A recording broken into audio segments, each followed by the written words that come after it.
హైదరాబాద్ పాత బస్తీ మీర్ చౌక్లో పెను విషాదం చోటు చేసుకుంది. ఇవాళ ఉదయం గుల్జార్ హౌస్ మొదటి అంతస్తులో అగ్ని ప్రమాదం జరిగింది. ఇక దుర్ఘటనలో 9 మంది మృతి చెందారు. అగ్ని ప్రమాదంలో ఏసీ కంప్రెషన్ పేలింది. ఇక ఈ దుర్ఘటనలో ఘటనా స్థలంలో 3 మృతి చెందగా ఆసుపత్రిలో చికిత్స పొందుతూ మరొక 6 మరణించారు. మరణించిన వారిలో 2 చిన్నారులు ఉన్నట్లు సమాచారం. ఫైర్ యాక్సిడెంట్ చిన్నదే అయినా భవనంలో 30 మంది ఉండటంతో ప్రాణ నష్టం భారీ ఎత్తున జరిగింది.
ఇక ప్రమాద సమయంలో 3 చిన్నారులు సహా మొత్తం 16 మందికి తీవ్రంగా గాయాలయ్యాయి. గాయపడ్డ క్షతగాత్రుల్ని అత్యవసర చికిత్స నిమిత్తం ఆసుపత్రికి తరలించారు. అగ్ని ప్రమాద బాధితుల్ని రక్షించేందుకు అగ్నిమాపక సిబ్బంది సహాయక చర్యలు ముమ్మరం చేశారు. ప్రమాదంపై ఫైర్ డీజీ నాగిరెడ్డి మాట్లాడుతూ ఫైర్ సిబ్బంది 25 మందికి పైగా కాపాడారు. అపస్మారక స్థితిలో ఉన్న 9 మందిని హాస్పిటల్కి తరలించాము. పొగ వల్ల ప్రమాద తీవ్రత పెరిగిందని అన్నారు. ఇక అగ్ని ప్రమాదంలో మంటల్లో చిక్కుకున్న బాధితులను రక్షించే ప్రయత్నం చేస్తున్నారు. ఇప్పటికే మంటల్లో చిక్కుకొని అస్వస్థతకు గురైన బాధితులకు వైద్యం కొనసాగుతూ ఉండగా మంటల్లో చిక్కుకున్న మరికొంతమందిని రక్షించేందుకు అగ్నిమాపక సిబ్బంది స్థానికులు ప్రయత్నాలు కొనసాగిస్తున్నారు. బాధితులకు తక్షణ వైద్యం అందించేందుకు 14 అంబులెన్సులు ఘటనా స్థలానికి చేరుకున్నాయి. ప్రమాదంతో పాత బస్తీ ట్రాఫిక్ విభాగం ఆంక్షలు విధించింది. ట్రాఫిక్ను డైవర్ట్ చేస్తున్నట్లు తెలిపింది.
హైదరాబాద్ పాత బస్తీ మీర్ చౌక్లో పెను విషాదం చోటు చేసుకుంది. ఇవాళ ఉదయం గుల్జార్ హౌస్ మొదటి అంతస్తులో అగ్ని ప్రమాదం సంభవించింది. ఇక ఈ దుర్ఘటనలో 9 మంది మృతి చెందారు. ఇక ఇదే అంశానికి సంబంధించి పూర్తి అప్డేట్స్ అందించేందుకు మా ప్రతినిధి భవిత మనకి ఫోన్ లైన్లో సిద్ధంగా ఉన్నారు. భవిత చెప్పండి.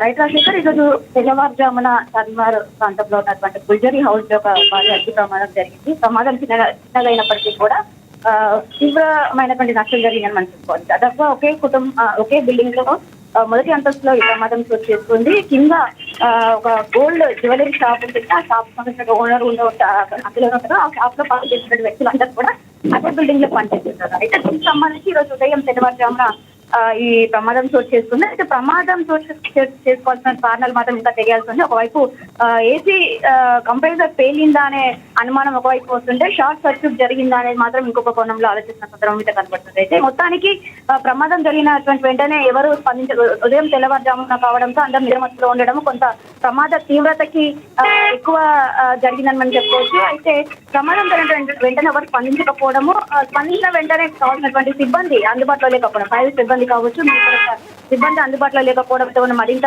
తీవ్రత పెరిగింది. ఇప్పటికే దాదాపు 9 నుంచి 10 మంది చనిపోయినట్టుగా సమాచారం అందుతుంది.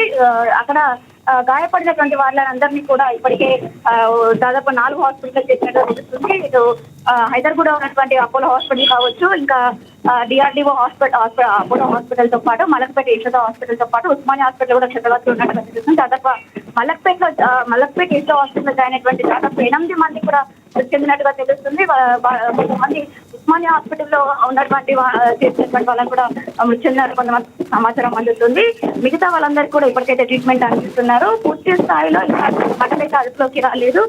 కంజెస్టెడ్ ఏరియా కావడంతో ఈ ప్రమాదం ఎక్కువ గురి కావడం జరిగింది అని చెప్పేసి వాళ్ళు చెప్పిన సందర్భం అయితే కనబడుతుంది. మొత్తంగా ప్రమాదం జరిగేటట్టు వెంటనే సిబ్బంది స్పందిస్తే కనుక కొంత ఆ స్మోక్ తగ్గేదేమో అని చెప్పేసి వారు ఆలోచిస్తున్నారు. వాళ్ళు చెప్తున్న అక్కడ ఉన్నటువంటి స్థానికులు కావచ్చు, అక్కడ ఉన్నటువంటి కుటుంబ సభ్యులు కూడా అదే చెప్పారు. అంటే మేము ఫోన్ చేసినటువంటి వెంటనే వాళ్ళు స్పందిస్తే కనుక ఇంత ప్రమాద తీవ్రత పెరిగేది కాదని చెప్పేసి వాళ్ళు ఆరోపిస్తున్న సందర్భం అయితే కనబడుతుంది. కానీ ఒకవైపు సిబ్బంది వచ్చినప్పటికీ కూడా అది కంజెస్టెడ్ ఏరియా కావడము, అంటే మంటలు ఆర్పడానికి కూడా కొంత అనుకూలంగా లేని ప్రదేశం కావడంతో అక్కడ పూర్తి స్థాయిలో స్మోక్ దట్టంగా అలుముకోవడంతో ఆ స్మోక్ కే ఊపిరాడక చాలా మంది చనిపోయిన సందర్భం అయితే కనబడుతుంది. ఇప్పటికే కేంద్ర మంత్రి రాష్ట్రీయ బీజేపీ అధ్యక్షుడు కిషన్ రెడ్డి కూడా అక్కడికి వెళ్ళాడు.